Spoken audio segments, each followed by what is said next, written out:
Welcome to Deal to Heal with E. James podcast. On this podcast, my guest and I will discuss topics and ways to help us to heal in every area of our lives. I believe that everyone can live a life that is happy, healthy, and whole. So I'm on a mission to help people to deal, heal, and fulfill. Deal with your problem, heal from the pain, and fulfill your purpose. Thanks for tuning in. Let's get to it.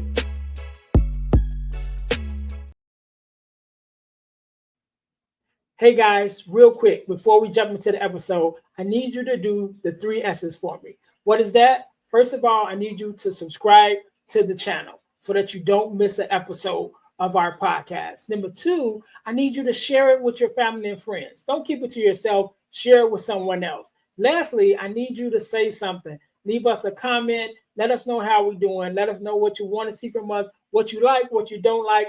We are open to your suggestions. We want to know everything that you want to let us know about the podcast. All right. Now, get back to the episode. All right. Welcome to the Deal to Heal with E. James podcast. I am your host, Ernest James, and I believe that everyone can and should live a life that is whole, healed, and healthy. And now, therefore, I'm on a mission to help people to deal, heal, and fulfill, to deal with your problems, to heal from the pain, and to fulfill your purpose. Thank you guys once again for tuning in to the Deal to Heal with E. James podcast. If you haven't already, make sure that you listen, like, subscribe, and share to our podcast on all of our social media platforms as well as yours. Also, make sure you guys are checking us out on our YouTube channel, which is the Deal to Heal Podcasting Network, where you will find not only the Deal to Heal with E. James podcast, but you'll also find our sister podcast, which is the Girl Dead Discussions podcast. Both of those podcasts, again, can be found on our YouTube channel, the Deal to Heal Podcasting Network. So I just want to say you guys to go there and check us out there. And I thank you guys ahead of time for even doing that. Also, our product of the week. As you guys know, we are a self-sustained podcast, and the way that we stay on the air is by bringing you guys amazing products for you to purchase. And so our product of the week is our Purpose Journal, as well as our Purpose Planner, because I believe we should journal in order to keep track of where we've been and where we are in our lives, as well as plan for our future. So you can get your copy of our Purpose Journal and our Purpose Planner from Amazon. The links are in the descriptions of this episode, and also the other great information that's also available in our episode. So make sure that you guys are checking that out as well. But today, just like any other day, we are blessed with the guest, Miss Bambi Lynn. How are you doing? I am doing awesome. Thank you so much for having me on tonight. No problem. First of all, let me say thank you for being here, because you could have been doing anything else with anyone else, but you're here with me and my listeners, and I definitely appreciate it. So Bambi, let's jump right into this thing. Do me a favor, introduce yourself to my audience and let us know a little bit about who you are and what it is that you do. Absolutely. Well, just like you said, my name is Bambi. I am a mother, a single mom of 6 adult children. I have 4 daughters and 2 sons. My boys are identical twins. I am a nana of 15 grandchildren, and I am a 3-time published author. I also am somebody that is a motivational speaker and an event planner. I also have just joined the 8% of the United States that has visited every single state in the union. So it is said that only 8% of the country will ever do that, our population. And I just happen to be one of those 8% now.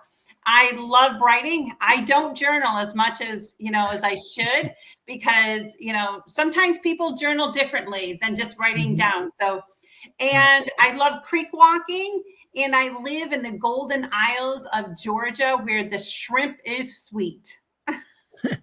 Nice. I have not been to every state. I've been to a couple, maybe I want to say 10. off the top of my head. Maybe I've been to 10 different states, but have not been to all of them. Definitely something that I'm interested in at least once to be able to go to every state. And didn't you say you're from Chicago? Yes. Well, because Chicago is the next year, it will be the 100th anniversary of Route 66. And it started in Chicago and it goes all the way down to Santa Barbara. So I have covered a lot of Route 66, but my bucket list for next year is to start in Chicago and finish I think it's 2,400 miles from Chicago to Santa Barbara and taking the trip to Route 66, the Mother Road, they call it. To drive it? You're just going to drive down? Okay, cool. All Yes, right. I just drove 5,500 miles from Georgia to Wainwright, near Fairbanks, Alaska in the summer. I took my grandchildren, two of my grandchildren, and my daughter and her husband were being stationed, in Alaska. So I just drove 5,500 miles through the United States, through the Yukon and British Columbia to make it to Alaska. So if I can do that, I can do the Route 66. Wow. Okay. All right. So I can see one thing now automatically. You are a determined, you are a determined and go getter. So Bambi, let's jump into your story, right? Because the premise here on the podcast is that I share the things that I've been through in my life and been blessed to make it through suicidal ideations and um, depression, divorce, and things of that nature. And like I said, for the things that I haven't been through, I bring on people like yourself to share your story. And so let's go back to the earlier, however early you want to go. Yeah. Well, let's go to the early Bambi. Who was Bambi growing up, and becoming the woman that you are today? And what was that initial incident that was life changing for you that kind of put you onto the lane that you're in now to becoming an author, and a single mom and all Yeah. the amazing things that you do now? Well, I wrote it in my memoir. I became an author when I turned 52 years old. So I wrote my story, The Journey of Josephine, which is about a little girl that was broken, was trauma, had a home life that wasn't great. I had an alcoholic as a father, and my parents went back and forth with each other. I saw a lot of abuse. I had been sexually assaulted by a grandfather. I had 3 suicide attempts in my life. One time I tried putting a bag over my head. Another time I took some medication, and another time I went to jump off of a bridge in my hometown. I had a teenage pregnancy, and I also have been married a couple times. One of my ex-husbands loved other women and left me home, taking care of 4 children. My second husband, 2 weeks after we got married, the violence began, and I stayed married to him for 8 years until finally God removed him, out of my life. So I've experienced a lot of different trauma. My third suicide attempt was at 16 years old in 1986 on December 28th. I went to jump off a bridge thinking that nobody was going to care. Nobody was going to even try to find me. I thought that I had no worth. A police officer went by, got out of his car, grabbed me, threw me into the back of his cop car, took me to a psychiatric center. And at that time, they took me to an adult one. They didn't know that I was 16 years of age. So then they moved me to a teenage psychiatric center at that time. The next day, I had some blood work done and some tests, physical and things like that. The doctor called me to his office. He sat down and he said, "Did you know that you were pregnant?" And I said, "I had no idea." And that was the day on December 28th of 1986 is the day that I gave my life over to God. And I said, if there's truly a God and you truly will save me and save my baby, I will worship you and honor you all the days of my life. Didn't make life easy, but it just made life with a purpose. Right, yeah. And growing up in church and being a PK myself, which is a pastor's kid, a preacher's Yep. kid, um, definitely understand that, and that is something that a lot of people deal with.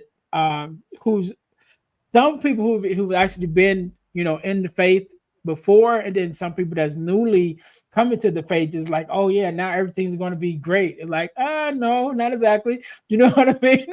It's Not like even no. close. Now it's in some cases, if we can look at it this way, now it's like this is when it really begins, because now the enemy is like, oh, now you're trying to get right.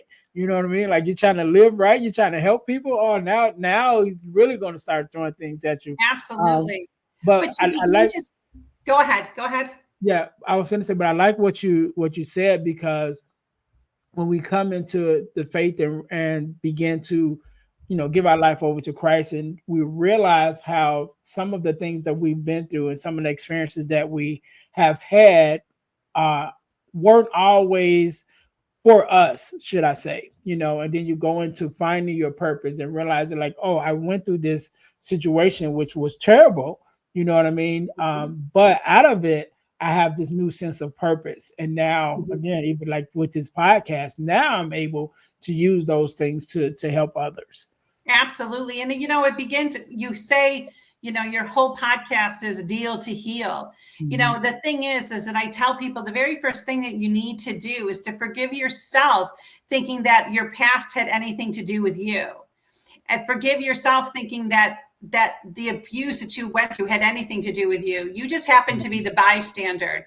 If you weren't there, it would be somebody else. Right. And to Yeah. look at your life, that your past, the things that we have gone through in our lives, is not a death sentence. It's not a death sentence to our future. That we Mhm. need to be able to look at that, put our big girl panties on, and be able to march forward into our future and not let our trauma foul us. It comes to a point in our lives that we got to be sick and tired of being sick and tired to say, I'm done dealing with this and I'm done having it be my best friend. You got to a point that trauma doesn't need to be your best friend. You got to make a deal with yourself, so to speak. Say, do you want to stay here or do you want to heal? Do you want to stay in the pit or do you want to go to the throne room? Do you want to stay in the dirt of life, or do you want to like climb up out of it? The Bible talks about very clearly that we're going to fall. Mhm. Jesus knows that. God knows that. He died for that. We're going to fall. But the difference is that there's people that you got to learn to get back up. And I knew, for a long, long time, I felt that I served a God with a baseball bat, that he was always waiting for me to make a mistake, until I realized that my Heavenly Father is a God of grace and a God Mhm. of mercy. And the blood of Jesus flowed down upon the cross to set me free. And especially as Christians, we should not be a group of people that should be the most wounded and the most Mhm. hanging on to, to the t-shirt saying, I'm trauma, I'm trauma, I'm trauma. We should be the ones that are more set free. We should be the ones that Yeah. are thriving, that are redeemed. But we're walking around just like the world and looking just like the world and accepting trauma just like the world, instead of saying, wait a minute, I'm done being a victim. I want to be a thriver, and I want to walk around redeemed and set free by the blood of the Lamb, and knowing that he opened up the prison's gates to set me free. My past doesn't define me, but my past helps me to see the treasures and the nuggets that are waiting Mhm. for me into the future. You look at the whole concept of the oyster. The oyster would have no pearl in there until the parasites have bombarded the oyster, until the hurricane had come after the oyster, until the waves were crashing over the oyster. That's the only time that the oyster gets a pearl. So when you look at that as the whole demonstration, the word picture that God gives to us for an oyster, that's our lives. That's our lives. We are oysters that have been Mhm. banged up, that have been parasites have come after us, that we've been attacked. But if you open us up at the end of life, the pearl that we Right. receive, the gifts, the Yeah. crowns that we receive because we've been through something. And I just did a conference, an event, and I asked I said, I'm going to ask a question. And every time that you think that this question has something to do with you, I want you to stand up. And so I began to ask, how many of you came from single parent homes? How many of you have been sexually assaulted? How many of you have been divorced? How many of you have had parents that weren't good parents to you? And you know what? The funny thing is, the whole room stood. Yeah. Because trauma is universal. The problem, Right. the thing that's not universal is healing. Because it's only the remnant that wants to be healed. It's only the remnant that wants to hand it over. So many other people just want to keep it like a blanket and cover ourselves and hide ourselves. And God is saying, it is by the word of your testimony, Bambi, that people will be saved. So let's begin to start healing, so you have a testimony to be able to share to the people behind you. Yeah. I love it. I want to go back to something that you said. I don't know actually how you even began what you were just saying. And you started off with talking about forgiving yourself. And I'll mention this a little later with information. But one of the things that I've been blessed to do is be a part of an organization called the Forgiveness Mission. And I've been a part of that organization for 4 years now. And what we do free virtual workshops bi-monthly. And we talk about everything surrounding forgiveness. And one of the things that I'm actually the facilitator of a section called Forgiveness of Self. And excuse me. And what I've learned and what I teach is, I look at self as an acronym. And when we start talking about forgiveness, and you look at this acronym of self, to begin to be able to forgive yourself, you look at it as the S as the season of life. What season of life were you in when you made this, decision, or you made this act against yourself that now you are still holding against yourself? Like, what was the season of life that you were in? The emotional state. What emotional state were you in? The L is for limited information. Like, what information were you acting on?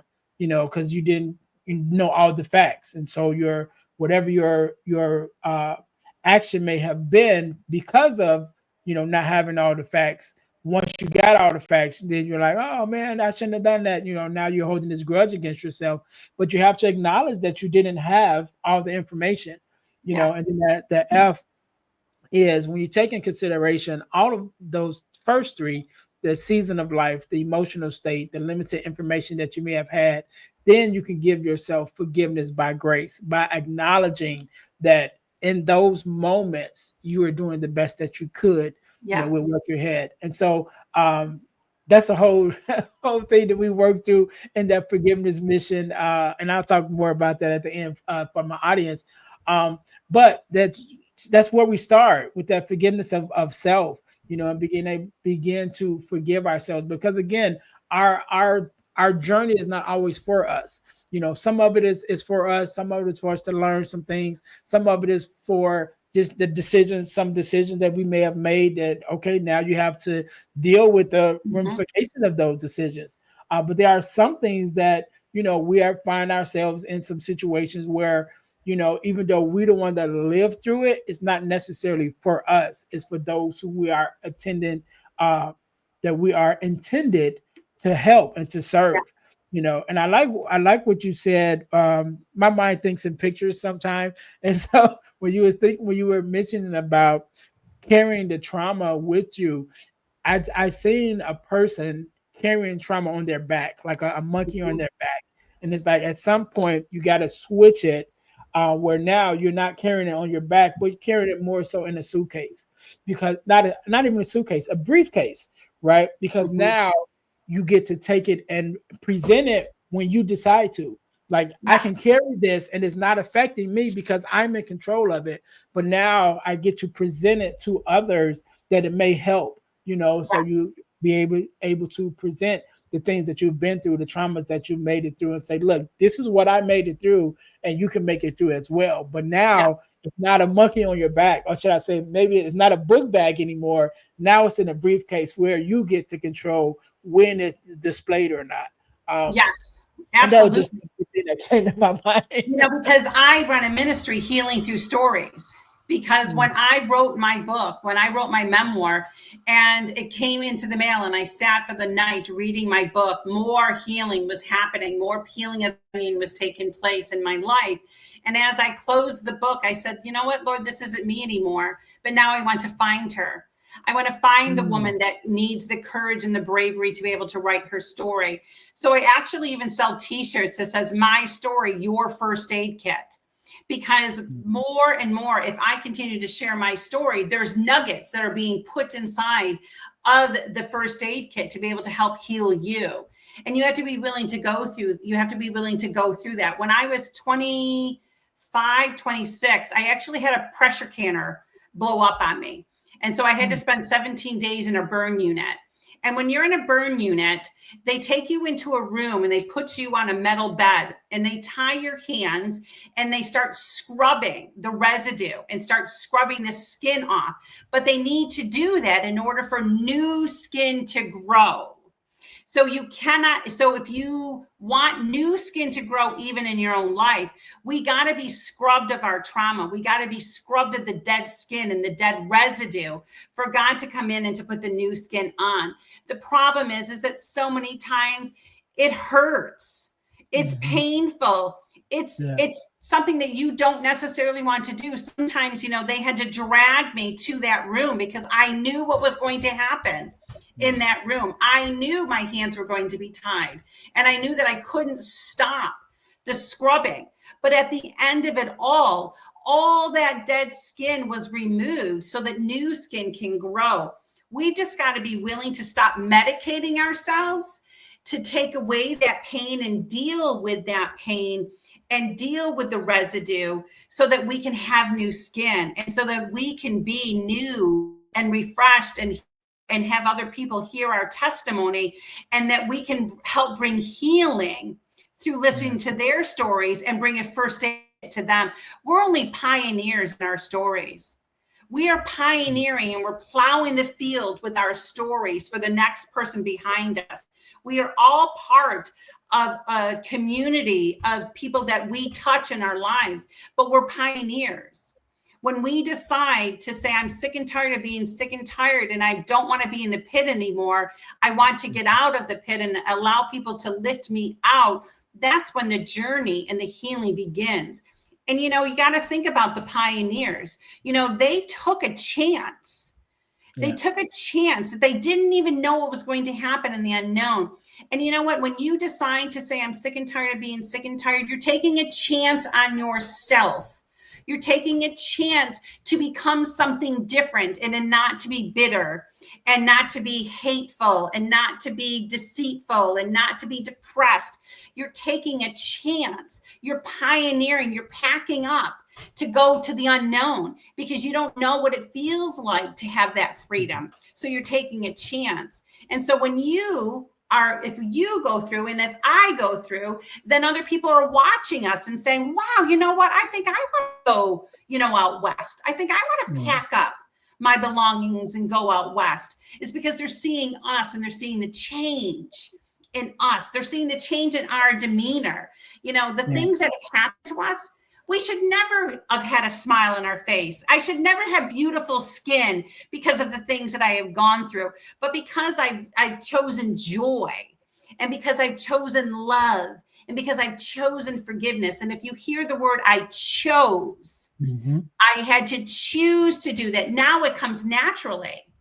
Right. But sometimes people they just want to sit back and watch the people, pioneering out there. And they think that healing's not for them.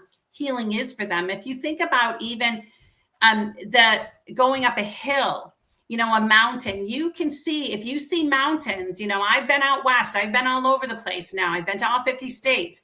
And when you go to a mountain, you see that there's people down at the bottom. They have encamped at the mountain because they seen the mountain went, no, it's a little too steep for me.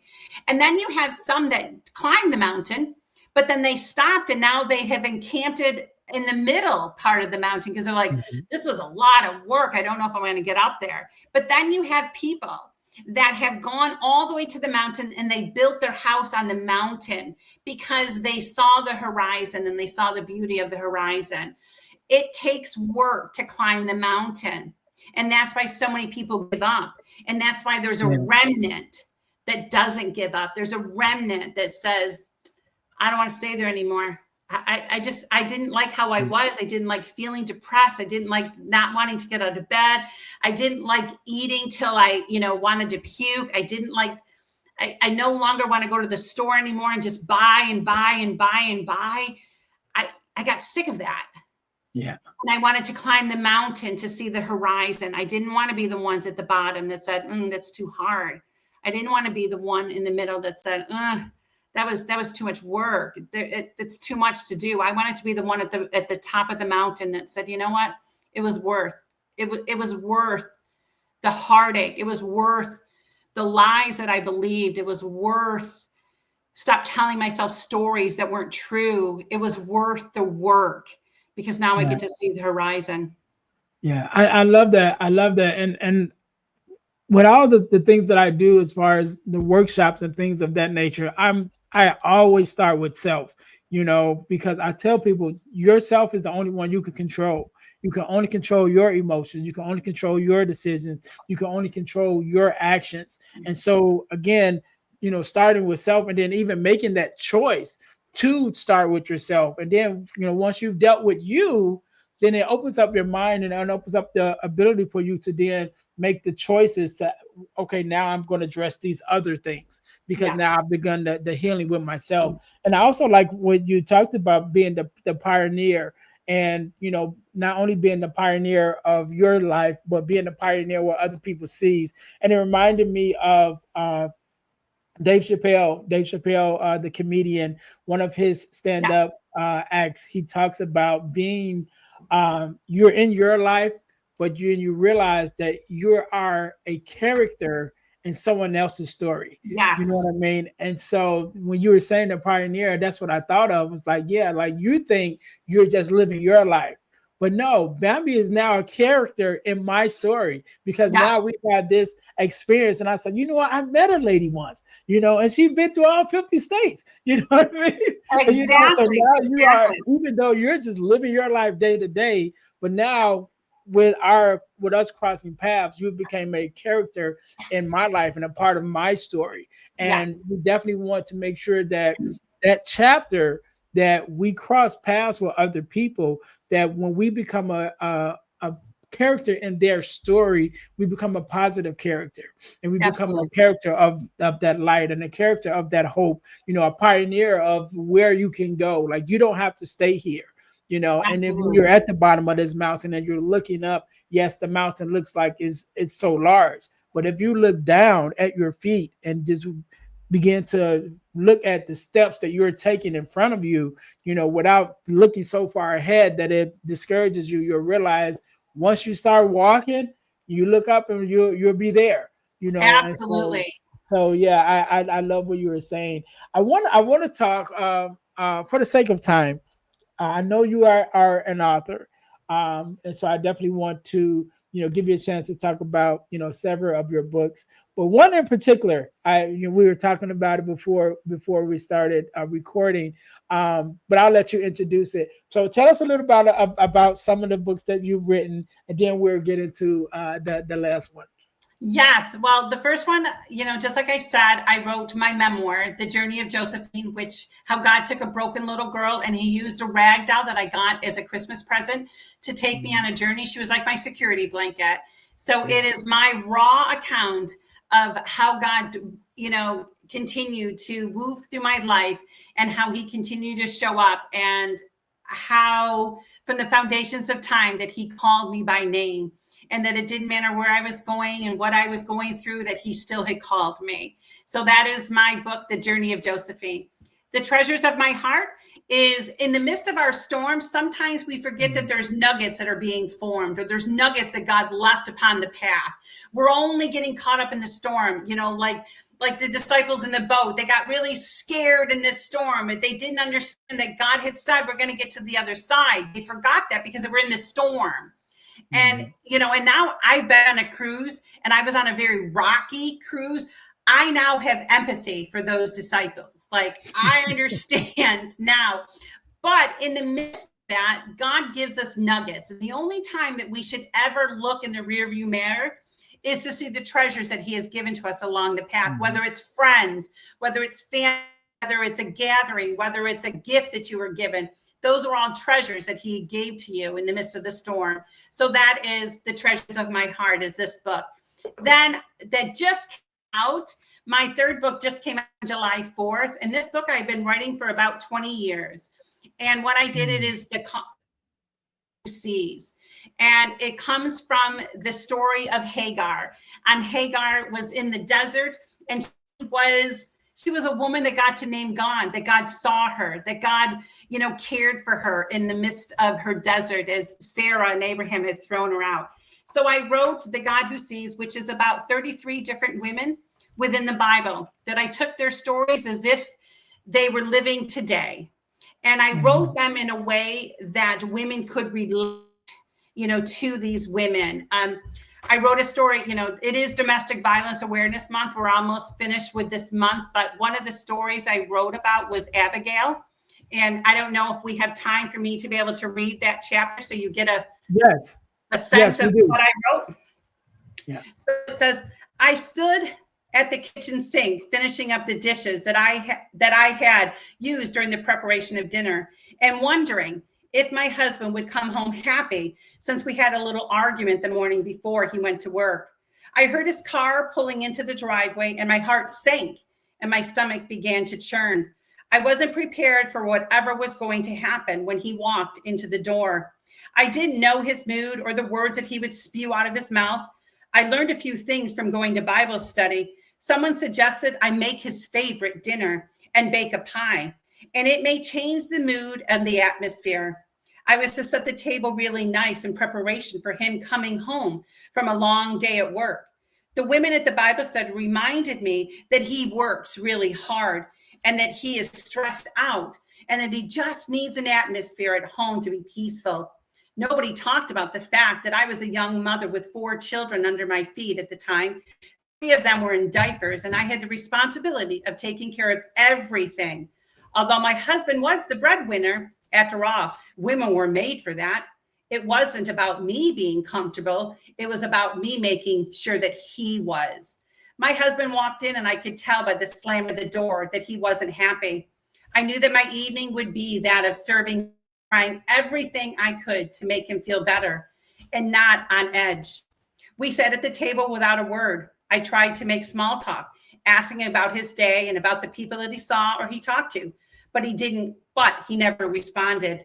My heart sank. I knew that this would be a long night, and I needed to do everything I could to keep myself safe. I didn't want what happened the last time he came home to happen again. I didn't want him to spit in my face and tell me that I was a lowlife and a trailer trash. I surely didn't want to beg him for his forgiveness, because I didn't want his hands to be put around my neck and choke me and repeat after him that I would learn to submit to his authority. I didn't want another night like that, and I surely didn't want to be driving around my neighborhood because my car was the only safe place where I felt safe after being beaten in black and blue bruises standing out harshly on my face and my shoulder and my back. That time I decided I was going to take pictures, but then I quickly erased them so no one would ever going to believe me. I needed peace. I told him I was going to a women's Bible study, and then just went into the bathroom with a pillow, and I prayed into the pillow that God would bring his peace that passes all understanding into my household. At night, I'd wake up, anoint every inch of my household, and I pray for God's protection. I lived in fear. I didn't know when the next blow up would happen, or what I would say that would make him be angry at me. I didn't want another pan of lasagna to be thrown onto the floor, or another pot of spaghetti to be thrown into the sink. I didn't want to be thrown out of the car again, or worse, left for anywhere and forced to call somebody to pick me up on a cold winter night. I needed to somehow find peace. I didn't understand why he hated me so much. Whenever I tried to discuss it with him and tell him I didn't understand why he didn't love me and I never understood why he would hit me and think it was okay. I doubted myself continually, and I doubted every word that I spoke. I walked on eggshells, and I tried to keep my children so obedient that nothing we did would make him angry or not talk to me. It became normal to always apologize for something that I didn't do. I decided if this is all that he wanted, I would do it, and I would take full responsibility for every action. I called my brothers to come and straighten things up, and they told me no, and that I needed to get out of there. But where was I to go? I had nothing that was my own. And so I prayed and I fasted and I journaled and I pleaded with God, please let this be the day that peace comes into my home. There was someone else in the Word of God who knew my very feelings. As I observed her narrative, it was as if I was looking deeply through the reflection of my own mirror. Abigail was a woman who found herself married to a violent, angry man, Nabal. His very name means harsh, rude, and brutal. He was a man of whom Abigail was so afraid that when the King David was in the area, she fed the king and his men behind her husband's back, knowing things wouldn't go well if they denied the king. As an ex-wife to a mean, hard man, I understood. I understand that her purpose in feeding the king could have been to have someone see the pain in her eyes. It could have been to have someone bring peace from her husband's anger. Was she waiting for some king to help or wondering if there would ever be some peace? I remember a time when a pastor came to my house, sat with my children and I, and listened to the pain and was taking place within our home. He walked outside and said to me, "One day you will be free. This will not always go unnoticed." Then, as my heart sank, he got into his car and he drove away. Just as it let at that very moment is how I imagined Abigail felt as she watched the king ride away. I think her hope was gone. I think she wondered, why didn't he see her pain and why he hadn't been moved to take her away? She must have felt as if she was drowning in her feelings, the desperate thoughts of her abused woman. Is there hope?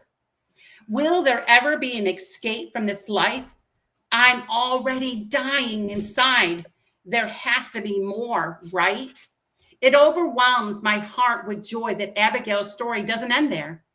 After Abigail had fed the king and his men, she returned home and found Nabal throwing a luxurious banquet, and he was drunk. The next morning, Abigail told him what had transpired between her and the king. And the Bible says that Nabal's heart failed him, and about 10 days later, he died. King David heard the news of Nabal's passing and immediately sent his message to retrieve Abigail and bring her to the palace. When Abigail reached the palace, she and the king were wed, and she was finally safe, finally free from her abuser. God had answered her prayers. I've often wondered where God was and if he was ever going to show up. Was he ever going to protect me from my abuser? Was he ever going to hear my prayers and answer them? There was a time in my life where I would ask those questions over and over again, after day, and he never answered them in a way I was expecting. He did protect me. And eventually I was able to leave, never to be abused again. God hears his daughter's cries. He knows us by name. God will answer your prayers, although not always in the way that we would choose. But I want you to know that God hears you and he is there and he does answer and he does care. I love that. I love that. I love how, number one, I love the story, right? I love the story. I love the way you put it together, and I could just follow in my mind the whole narrative. But I love the way how you took Abigail's story and was able to again bring it to like a present day. Like this is that same situation that has played in the lives of different women over time, and this is how they kind of made it through it with the help of God and his blessing, and being able to be to see that story. I definitely in different eyes, because I've read it plenty of times, but I've never seen it through those eyes. And it's not just Abigail. There's other women in the Bible that you use as well, Yes. their stories to address different topics. Yes, there is. Like I use the story of Tamar that was raped by her half brother. And I use that story as a blended family situation that sometimes we forget. We're so in love with the person that we're finally meeting. We're not seeing the damage that's being done within the home. And so I wrote that as Tamar is looking to her parents thinking, don't you see? Don't you see what he's doing to me? And so I make a caution. Not saying that blended families shouldn't happen, but I make a caution that you need to protect your children. You need, years ago, I don't know how old you are, but years ago, there used to be a Dr. Laurel, and she used to be on the radio, and she would say that don't get married until your children are gone. If you've been divorced, wait till your children are 18 years of age to protect your children. But we live in a society that, sometimes wounded women, we continue the cycle and we're not looking. So I wrote that. I wrote the story through Bathsheba and a rainbow baby. We forget that the sin of David, she lost her firstborn child. We forget that Solomon was her rainbow baby.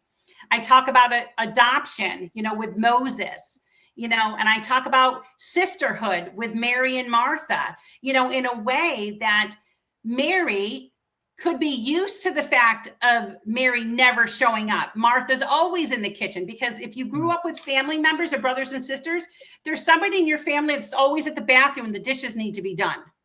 And then they come out of the bathroom and go, whoa, why didn't you wait for me? You knew darn well we weren't going to wait for you. So I told the story like that way, as if Martha already knew that Mary wasn't going to be in the kitchen, and that maybe Jesus spoke to Martha the way that he did so that Mary would understand that he also understood Martha. So I told the story of Lot, Lot's wife. When we think about Lot, we don't understand that, first of all, when he came to Sodom and Gomorrah, he chose Sodom and Gomorrah. She did not. They had 4 daughters. 2 of them were left behind. And when the plague came and God said, I want you to leave, but I don't want you to look behind. As a mother, I finally realized empathy. She's leaving behind daughters, and she hears the screaming. Did she hear the screaming of her own daughters and her own children and her grandchildren? Did she hear that? And then she turned into the pillar of salt. When I think about salt is tears. I presented it as if, do you think that maybe that pillar of salt were the tears that God shed and her together? Because he knew that he gave her what she was supposed to do. But as a mother, she could not turn back. So there's a compassion. And nobody's ever told these stories this way. Definitely not, because I've never, and I'm just intrigued by the way that you've done it, and I'm definitely going to get my copy of it, because I just, again, the way that you tell these stories where from an eye point of where it's not just an Old Testament, like it's a present day testament, like this is still happening. It still happens today, and being able to relate us today, even as a male, I'm listening to the story and I recognize tears. I recognize, leaving family. And you mentioned about the blended family. I have a blended family, so all of that. And I want to throw this in there because I thought about this when you said it. I have 8 siblings, right? And so I remember growing up, again, when you mentioned about, being in the kitchens, there was someone always in the kitchen. My dad, even though we had like a chore list, right? Mom would make a chore list. My dad didn't care nothing about the chore list. He just wanted everything done, right? And so when he would come home days and, again, the dishes are in the sink, he'd be like, why the dishes not washed? Like, I don't care who was supposed to do it or whatever. I just care that it's not done, and then there were ramifications for it not being done. So after falling victim to the ramifications, I just got to the point where it was like, all right, I'm just going to wash the dishes, and so every day I would just wash the dishes. And it got to the point where my dad would come in and he would literally kick me out of the kitchen. You know what I mean? He's like, I don't want to Mm. see you in here because I was constantly doing it because it was like, all right, I know nobody else is going to do it, and I don't want to get in trouble for it not being done. Um, Exactly. so I relate to that story that you said, like, oh, why you didn't wait for me to do it? Like you weren't Yeah, going to do it. You know what I mean? exactly. I told the story of Peter, and his wife. Do you know Peter was the only disciple that was married? So I Mhm. told it through a point of view of a military family that, Mm. that here Peter comes home and he said, honey, I got to tell you something. And she sees in his eyes, hey, let's wait to the evening. And so they lay in bed together, and Peter says that he called me to not to be a fisherman, but he called me to be fisher of men and for me to travel. As if a military soldier said, hey, honey, they called me to Iraq. Mm. Honey, they called me here. And as a wife, that morning, she got up and she fixed his tie and she fixed his outfit and she stood ground for their family as he went off to war. I have two daughters that their husbands serve in the military. I have a son that we don't know where he's at because that's the part of the military he's serving. And she has four boys and pregnant for her fifth boy, standing her ground and standing protecting the home. And so I told the story of Peter being the disciple of Jesus as if he was a soldier Mhm. in the army, and that she had to believe, in him. And they laid together for the last night, and she kissed him for the last time. She didn't know whether she was going to get him back. My daughters go through that. And so I wanted to tell it in a way that God knew. And God made Peter a disciple because he needed women to know that you can stand at the home front and that he trusts you just as much as he trusted Peter. He trusted Peter's wife. I love that. I love that. Man, I don't even know what to say, but I love that so much. And thank you, your family for their service. Yeah. I also have come from a military family with a lot of people that serve and have served. So I always make sure that I say thank you for your service because I Yes. definitely know the sacrifice that it takes. But I love that so much. I can't wait to get my copy of the book. Awesome. Um, I want you. First of all, thank you so much for coming on. Right, thank you for sharing your story. Definitely thank you for the work that you've done with all your books, but this last one in particular because it just resonates with me so much, and even with the story that you read, to be able to see it visually of how these characters come to life today and present it in a way where we have look at it with fresh eyes Yes. to know that the stories in the Bible are not just stories, but they are Amen. examples of what we live because Yes. the human experience is basically just a revolver. Like is the situations change, the names change, the characters change, but pretty much we're on the same hamster wheel. Yeah. There's nothing new That under just the go, sun. Yeah. yeah, Nothing we new under just the go sun. over and over again.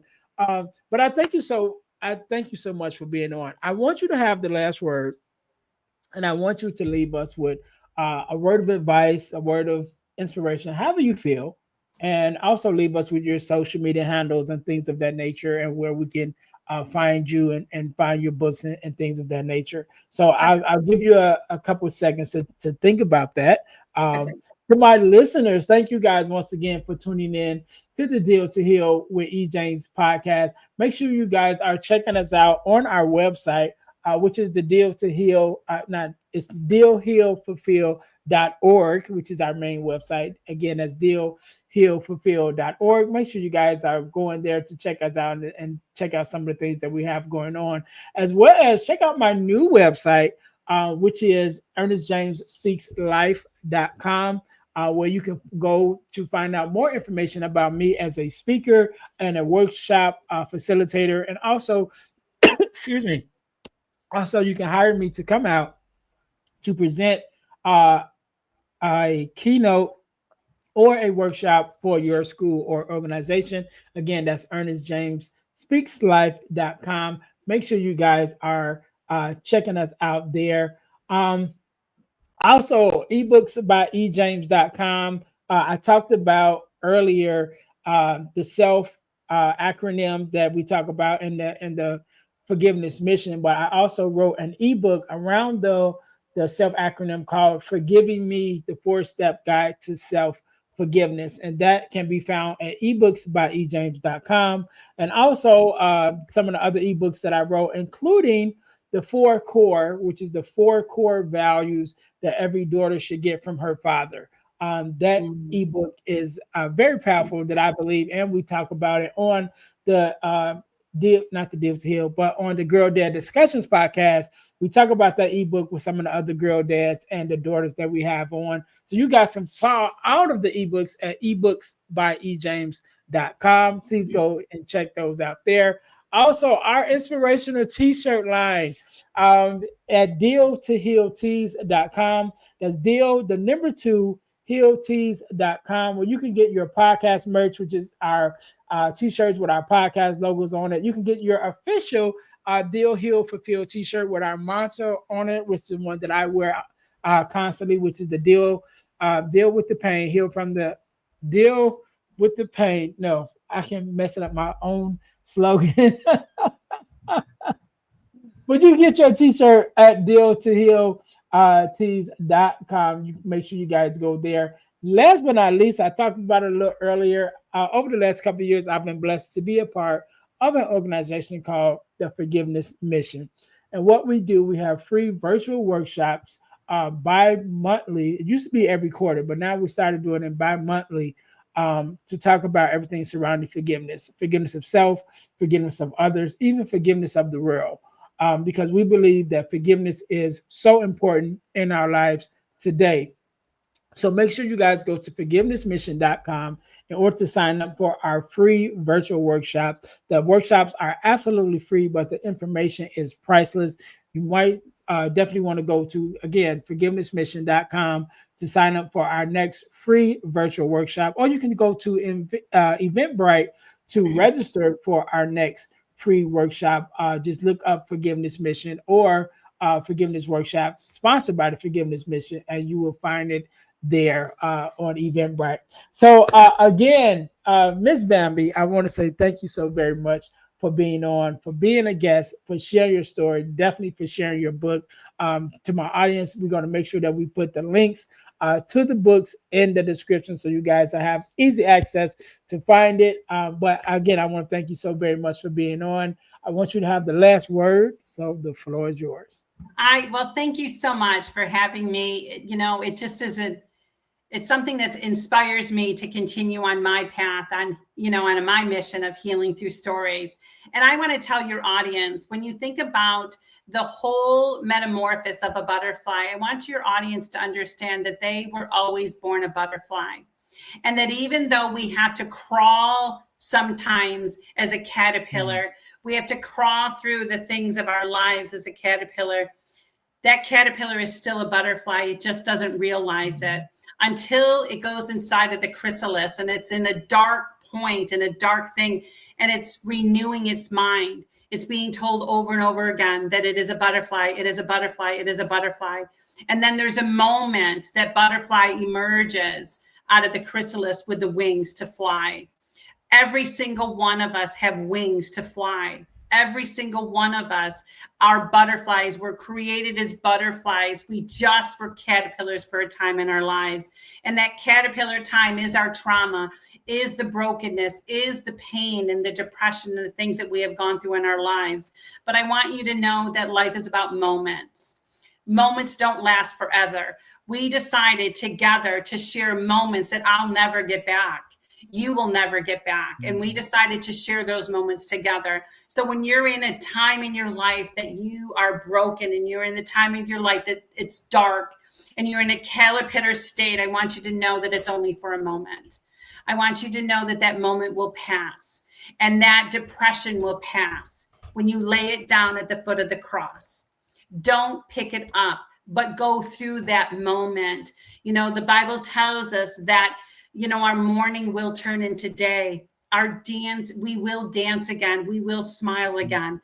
walk through that moment to get to the darkest time in your life for you to be able to grow your wings. And know that you are the daughter of the King of Kings and the Lord of Lords. And the Bible tells us that for God so loved the world that he gave his only begotten Son, that whosoever believeth in him shall not perish. Today is the day of your salvation. Today is the day that you get your wings by living through those moments. Fix your crowns, because you are daughters and you are sons of the King of Kings and Lord of Lords. Amen. Amen. Where can we find your social media handles? Oh my goodness, they're all over the place. You know, most of them are Bambi Lynn. I do have a YouTube channel called Our Story 555, and I am on TikTok. I'm on Instagram. I am on Facebook. I do have a website, healingthroughstories.com. You can also order my books through Amazon. Make sure you know the titles of my books, because there is another Bambi Lynn. So just giving that out there. Or you can also order, you can also order them from me and, and get them a signed copy. So go out there. And if you're ever looking for a speaker, or somebody that does a workshop, I am very good at them.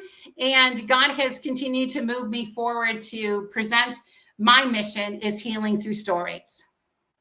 I love it. I love it. We can't end it no better than that. To my listeners, thank you guys once again for tuning in to the Deal to Heal with E. James podcast, where our mission is to help people to deal, heal, and fulfill, to deal with your problems, to heal from the pain, and to fulfill your purpose. Until next time, you guys be blessed.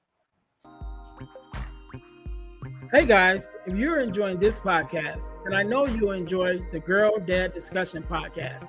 I'm your host, Ernest James, and I believe the relationship between a daughter and her father is one of the most important relationships a young lady can have. And therefore, my mission is to promote the daddy-daughter relationship by sharing the voices of girl dads to the world. So check out our podcast on every platform where podcasts can be listened to. And if you want to watch the podcast, check us out on our YouTube channel. Again, that's the Girl Dad Discussions podcast with your host, Ernest James.